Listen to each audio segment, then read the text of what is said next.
Viticulture, the Essential Edition. Now, this is the first version of the game that I played. I haven't played the Inessential Edition, I guess. But I played this one, the Essential one. So this is the one that I'm going to describe in this video, even though I won't be able to make comparisons with the previous edition. In Viticulture, players work for or lead or direct companies or winemakers, and you will have to go year after year through a sequence of possible actions that really will lead you through all of the steps that are necessary, from the idea I want to make wine for the moment when you're actually selling your wine and filling orders. You will acquire grapes, plant them, harvest them, crush the grapes, turn them into wines, try to sell the wines, and so on and so forth, while interacting with a lot of non-playing characters that specialize in certain things and will let you do certain specific tasks, etc, etc, etc. Very interesting game, definitely a Eurogamer's Eurogame. It doesn't get any more Eurogame than this. You have all of the classic elements of Eurogaming, beautifully crafted components, manageable complexity. It's more complex than, say, Setsu or Catan, but also much less than most Ameritrash games or war games. Very low lack factor. But on the other hand, you have something that you do not have in all Eurogames, which is direct players interaction. Not direct in the sense that you're going to attack each other, but in the fact that what the players do does matter. And sometimes that also means that you may be taking certain actions to block certain opportunities for the other players. But before I spoil too much of my conclusions, let's take a closer look at Viticulture. Each player has a personal player's area with a board such as this one, with 3 cards representing the fields where you will plant your grapes. You may also sell the fields for money in case you're short on cash, and then if you so wish, and here that means you can buy them later. Here there is an area where you place your workers. There are regular workers, and then you have one big worker, which in the game is called Grande. So now I don't have to go to Starbucks to hear Italian words out of context. Yay! Then here you have an area representing your crush pads. When you harvest your grapes, you will turn them into, well, crushed grapes that stay there and are waiting to be turned into delicious wine. And then here you have the cellar where you will place the one that you make out of the materials in your crush pad. You start only with a small cellar that is only this area here. If you want to store more wine and more sophisticated wines such as blush wine or sparkling wine, you need to build a medium cellar or later a large cellar. And your player board also has other sections in which you may build structures by spending the appropriate actions and also by spending an appropriate number of coins. You may build a tasting room, you may build a trellis which is used to plant certain types of grapes, irrigation for other types of grapes, a windmill that gives you victory points, a cottage allows you to draw cards, and so on and so forth. So there are certain things here, certain upgrades that you will want to gain, the expansion of the cellar being one of the most important ones. Each player receives 2 cards at the beginning of the game, a mama card and a papa card with traditional Italian names such as Ariel, Raphael, Cozy, Matthew, Stephen, etc, etc, etc.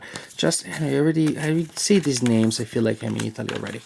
And these cards will tell you your initial resources. By putting together the mama and papa resources, you get a number of workers, possibly initial structures that you already have built at the beginning, coins, and so on and so forth. Then the game can start, and the majority of the action in the game will take place on the main board here, which is used to organize the cards. There are cards for the grapes that you will plant in your fields. There are cards representing the orders that you're trying to fill. For example, if I discard a 7 wine and a 6 wine, as indicated on my seller board, you use those nice glass tokens to keep track of the ones that you have. So if I discard this card and I discard a 7 red and a 6 red, then I gain a certain number of victory points, and also I gain certain money residual payment that I get at the end of a turn. Again, speaking of the cards, we also have the two types of cards, the visitor cards, two types of visitor cards. These are people that may grant you certain types of special ability, lot of different possible things that these people can do for you. But looking at the main area on the board, you have this one nice picture, but you have to think of it as divided in two main sections. So this section here represents the actions that can be performed during spring, actually during summer, and this other area here, the actions that can be performed during winter. This action here is in between, it can be performed in either season. And each turn lasts 1 year, well, in game time, not in real time. At the beginning of each turn, that is the beginning of each year, each player places their rooster token, really cute, somewhere here. This is the phase of the turn of the year that represents a spring, and it is the phase where player reserves the order in which they will go. You place your rooster by one of these numbers, or on the other side of the line, and you gain the corresponding benefit. If I place my rooster there, I get to draw a purple card, which is one of the order cards. If I place my rooster here, I get a coin. Here I gain a victory point, etc., etc., etc. The higher the number, the better the advantage that you get. Here I get a worker, special worker just for this year. However, this also determines the order in which players will go, and so if you have, then the order, the actions are resolved, or I should say the players go in order from lowest to highest. So I put it here, I get no benefit, but I am sure that I will go first. When it is your time to perform actions, once we have the player's order, then players will alternate taking turns and placing their workers on the board to reserve, that is, to perform actions. The number of spots that are available for each action changes with the number of players. For example, with 2 players, only the leftmost spot for each action is available, which means there can only be 1 regular token for each action. You put it there, well, I cannot place a regular worker there, I cannot perform that action this year. However, there is the big grande dude that breaks that rule, because you may place the grande dude with someone else's regular token. And so there you have that flexibility there. The grande dude cannot be stopped. Otherwise, by placing, if you're 2 players, by placing a regular guy, then you're blocking that action, and blocking actions is pretty considerable part of the design. So players will alternate placing down their tokens. If you have more than 2 players, for example, with 3 players, then you also use the second space.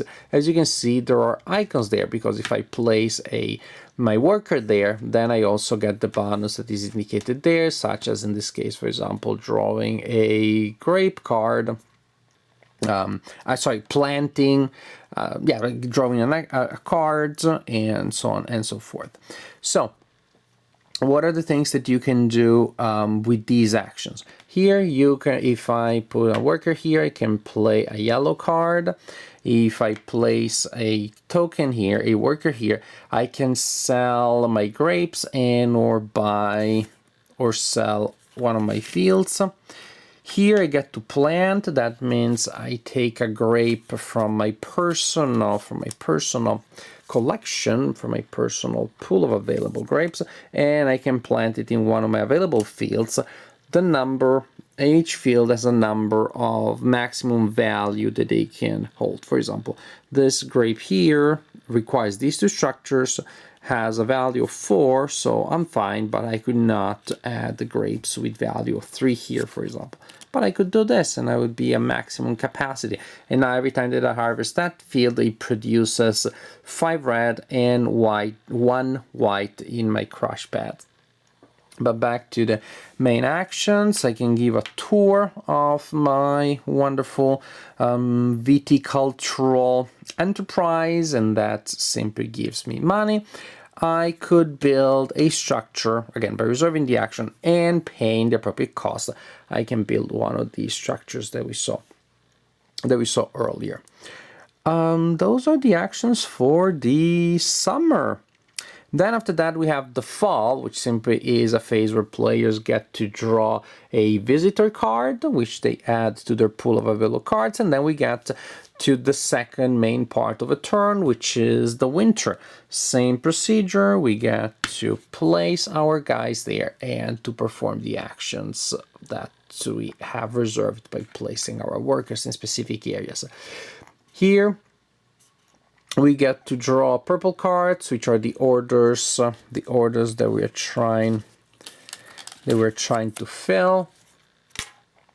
Here we get to play a blue visitor. Here we get to harvest a field, or also an extra one if we get that extra bonus there. To harvest a field, well, we choose the field that we are harvesting, and we use glass tokens to represent the stuff that we have there. For example, this field here will produce a 1 white, which I put in my crash pad, and 5 red, which I also place in my crash pad. Other actions that you can take is, well, to make up wines. With that action, you can make up to 2 wine tokens. So basically, the basic idea is when you transfer the reds to make red wine and the white to make white wine. I, for example, could transfer this one and turn it into a 1 here, and that's it. I turned that quantity of white grapes into a small quantity of white wine. Or if I had done this, then I would transfer this immediately here to the 6, of course, if my cellar is big enough. And this, for example, would be I just made 2 types of white wine.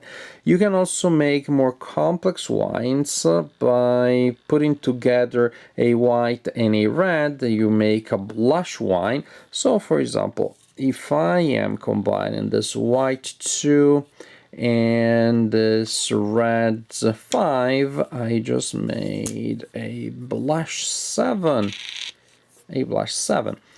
In order to make sparkling wine, I need to combine 2 reds and a white. And here I have a 4, a 6 red, and a white. I discard them all. It would be 11, but I don't have 11, so I'll be happy just we get a sparkling 9.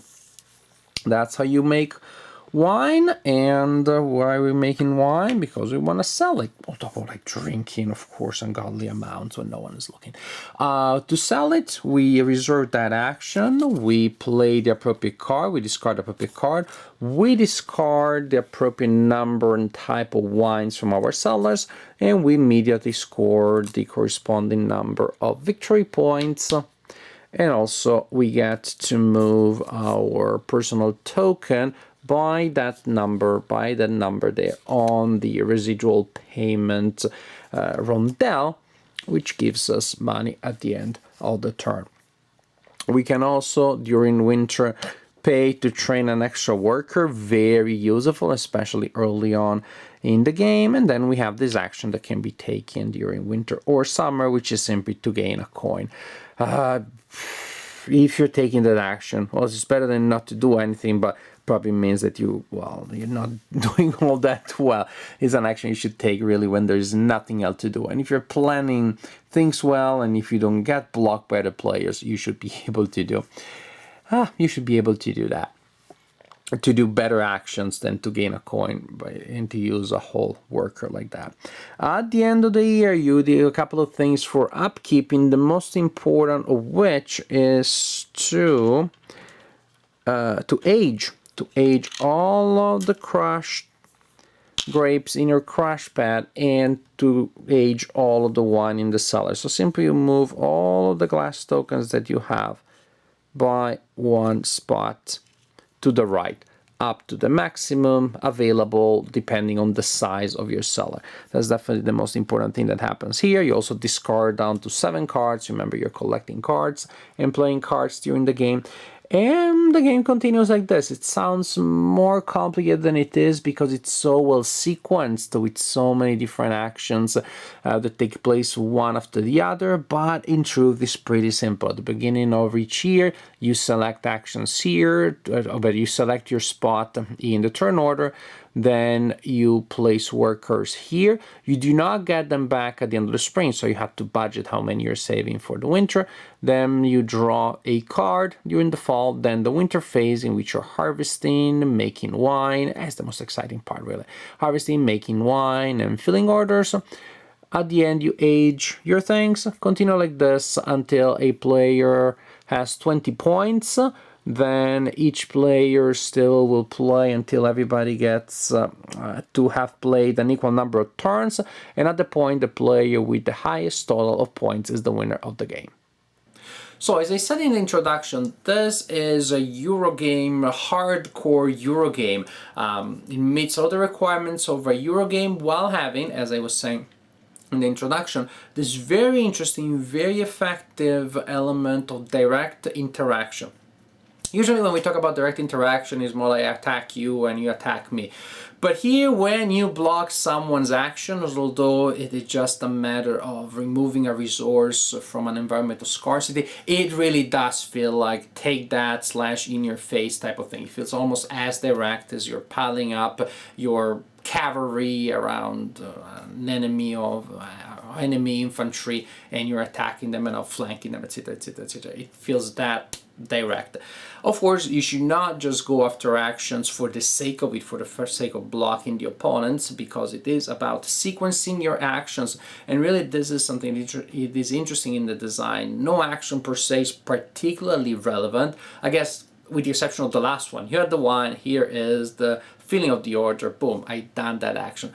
But before you get there, everything that you do has to be a means to the end of fulfilling the next step, which is a means to the next one, etc., etc., etc. And of course, going before the opponents and taking certain actions before the opponents do can be huge, because it can really delay the opponents and disrupt their chain of actions. But again, you have to find that balance in which you do manage to occupy action spaces with your workers to obstruct the opponents, while at the same time also still retaining efficiency and being able to perform your own chain of actions and being able to go from the original idea, from acquiring the grapes to filling those orders. So there's really nice balance here between, again, the Eurogame thing that I'm planning, I'm investing, I'm doing my very rational thing, and at the same time there's a little more elbowing and a little more direct confrontation than you find in other games. So if you like Eurogames but you do not like the idea of multiplayer solo, look no further. This is a game where you will have all sorts of interesting interactions. Per se, it's a very solid design with a lot to think about, but the game doesn't feel overcomplicated. It feels reasonably thematic to an extent, again, more thematic than a lot of other Eurogames. We don't play Eurogames mainly because of the theme, because we want to learn about the theme, but because we want to see how the mechanics interact with the content and with other players' gameplay in ways that present us with interesting challenges. But here, the fact that each year is broken into several segments and you need to do things in a certain way, in a certain order, with some room to wiggle here and there, of course, otherwise it would be too boring. Well, that brings theme to the fore, to the table, to a good extent. Not a huge extent, because there are still times in which you're like, well, okay, why can't I harvest if you are occupying the harvesting? You have your field, I have my field. How come that I want to harvest, my grapes are ready, and since you're harvesting, somehow that makes me feel so confused and desperate and I can't harvest this year. You have these moments that are not fully thematic, but at the same time, as I was saying earlier, they work very well from the point of view of gameplay. The idea that some of the scarcity of the actions, again, they may not make much sense from the point of view of the theme, but it works in terms of gameplay because it presents you with opportunities to block the opponents, and of course with challenges as you're trying to see when the opponents will want to block you, and you have to sequence your actions based on what you think the opponents will do, either to further their interest directly or to try to block you. So very interesting elements here. The cards also I like very much because there's a huge variety of effects that may come from those, and some are very situational. Some I'm like, okay, I have a full hands of cards and frankly I have no idea when I will ever use them, but sometimes taking a small detour to be able to fulfill a condition that allows you to use an effect may be worth it, and the fact that there are so many cards that create so many different combinations definitely enhances gameplay, presenting you with variety of situations, which is very important because otherwise I see how the game could become a little too dry, could become a little too predictable. Players may be able to solve the game, to figure out an algorithm that always works under the circumstances, which cannot happen here because there's so many cards involved, and also I do not know what the opponent has. So there's still that element of trying to figure out what the opponent is trying to do. So the game will not be reduced to a simple mathematical formula thanks to the number and variety of cards that bring the element of uncertainty, element of luck, etc, etc, etc. This being said, the element of luck again is really sort of like the icing, the frosting on the cake, is not at the core of the design, which may cause a little bit that problem, especially if you're with two players, that if a player starts getting ahead, then it can be hard for the other player to catch up, precisely because the luck element is not particularly prominent, and at the same time, when it's only two players, then you can't, well, the other player can't gang up against the leader. Whereas, of course, if you have more than two players, then players may negotiate and get more in the way of the player that is ahead, and that will balance things. Again, this is a small element, a small wrinkle that may come into play, especially when you have two players, and it should not be a problem or a factor at all in other circumstances. The game, speaking of number of players, also comes with a solitaire option, which you do not always find in Euro games, but it's always nice to have it. It's an added bonus. Some of you may not care for it at all, but for some people such as myself that are particularly busy, and from time to time, if I want to play the game solo, I can do that. And the AI is pretty smart, it's pretty fun. I did play it solo and I enjoyed it that way too. I found it particularly challenging. Of course, a completely different element, because then you're not trying to read what the AI can do. You cannot bluff against the AI, you cannot mislead the AI, because that's simply a deck of programmed actions, a deck of cards with programmed actions, so you have to react to what the AI throws at you. But I still found the game to work well in that format too, and to be enjoyable in that format too. So Viticulture, a Eurogamer's Euro game, definitely a celebration of all that's Eurogamey, of all the beautifully crafted wooden components that characterize Eurogame, all the type of linear, strong, semi-abstract but engaging mechanics that we find at the core of Eurogames. Definitely within that category, if you like Eurogames, I do not know that you can really go wrong with Viticulture. I can't think of somebody who loves Eurogames that will not like this one, because it is such a good, solid, reliable embodiment of the main and the best characteristics of Eurogames, that definitely it is a very worthy representative of this category of gaming. Viticulture, if you like Eurogames, give it a try, because I think that the chances that you like it are going to be pretty high.